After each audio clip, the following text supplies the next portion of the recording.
Corona cases के चलते पुणे में नाइट कर्फ्यू का ऐलान कर दिया गया है। साथ ही पुणे में 28 फरवरी तक सभी स्कूल बंद करने के आदेश दे दिए गए। हर जगह यही हाल है। लेकिन अगर हम बात करें स्कूल्स की, क्योंकि मैं डॉक्टर अरविंद के पास एक सवाल लेकर आ रहा हूं अभी यहां पर जरा स्कूल्स का दिखाएं राहुल, जरा मेरे पास जो स्कूल्स की इंफॉर्मेशन जो है, संक्रमण बढ़ा, स्कूल खुले, ये चिंता का विषय है और ये बहुत परेशान करने वाली बात है। यहां पर देखें आप, दिल्ली में 9 से 12वीं तक के स्कूल खुले हुए हैं। दिल्ली में 9 से 12वीं तक के स्कूल खुले हुए हैं। हरियाणा में 1 से 8वीं तक के स्कूल खुले हुए हैं। Beautiful graphics. Next, Madhya Pradesh में 9वीं से 12वीं तक के लिए स्कूल खुले हुए हैं। उत्तर प्रदेश से 6ठी से 12वीं तक के स्कूल खुले हुए हैं। उत्तराखंड में 6ठी से 11वीं तक के स्कूल खुले हुए हैं।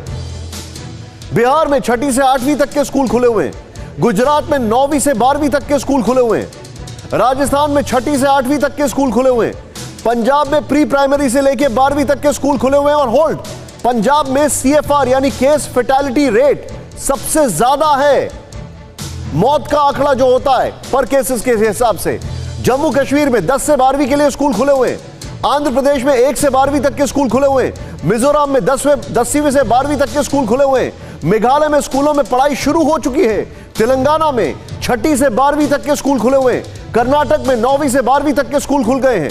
ये क्या है? What is this? इस ग्राफिक्स के साथ सीधे मैं अरविंद सर के पास आऊंगा। अरविंद सर, मेरे लिए जो सबसे ज्यादा शॉकिंग चीज है वो ये है कि सर, हम इंटरनेशनल स्टडीज को क्यों नहीं मान रहे? यहां पर इस कंट्री में इंटरनेशनली क्लियरली ये बताया गया है कि जो छोटे बच्चों के स्कूल हैं उनमें कोरोना का जो इन्फेक्शन है वो ज्यादा नहीं हो रहा है, बनस्पत इसके कि 5वीं या 6ठी या 7वीं 8वीं क्लास के बच्चों के ऊपर की जो क्लासेस हैं वहां से कोरोना ज्यादा स्प्रेड आउट हो रहा है। सेकेंडरी स्कूल से ज्यादा फैल रहा है कोरोना, प्राइमरी स्कूल से फिर भी कम फैल रहा है। यहां पर हम देख रहे हैं कि इन्होंने सेकेंडरी स्कूल ही खोल दिए। जो दूसरों की गलतियों से नहीं सीखते हैं वो खुद भी वही गलती करने को मजबूर हो जाते हैं।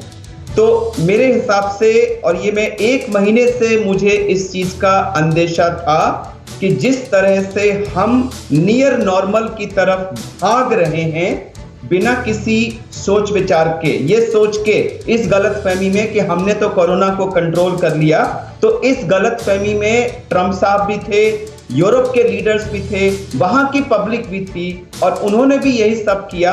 और उसके बाद आज वो सेकेंड लॉकडाउन में सारे के सारे विकसित देश बंद हैं। लेकिन आज सबको ये लग रहा है कि अब तो वैक्सीन आ गई, अब तो कोरोना कंट्रोल में है, सब कुछ ठीक है। लेकिन मैं बार बार इस बात को कह रहा हूं कि ये बहुत भयानक वायरस है, ये छुपा हुआ बैठा है, ये रूप बदल रहा है और ये मौके की तलाश में है। एक शातिर दुश्मन की तरह मौका देखते ही ये अटैक करेगा और इसका सेकंड अटैक हो सकता है पहले अटैक से भी ज्यादा। डॉक्टर साहब, मैं आपसे एक सवाल आपसे पूछूंगा। आपने जो बताया है, मैं चाहता था कि कोई इतने ही स्ट्रॉन्ग वर्ड्स में डॉक्टर साहब लोगों को बताए, क्योंकि जब समझने की क्षमता कम हो जाती है तो सीधे सीधे बैंग ऑन बताना जरूरी हो जाता है। यहां से खबर है, महाराष्ट्र के जालना में भी लगा दिया गया है लॉकडाउन। अब तक 6 जिलों में लॉकडाउन लगा गया। बिहार से महाराष्ट्र, बाहर से महाराष्ट्र आने वाले लोगों के लिए नेगेटिव RT-PCR टेस्ट जरूरी है। देश में संक्रमण के नए केस में 37% मामले महाराष्ट्र से आ रहे हैं। यह चिंताजनक बात है।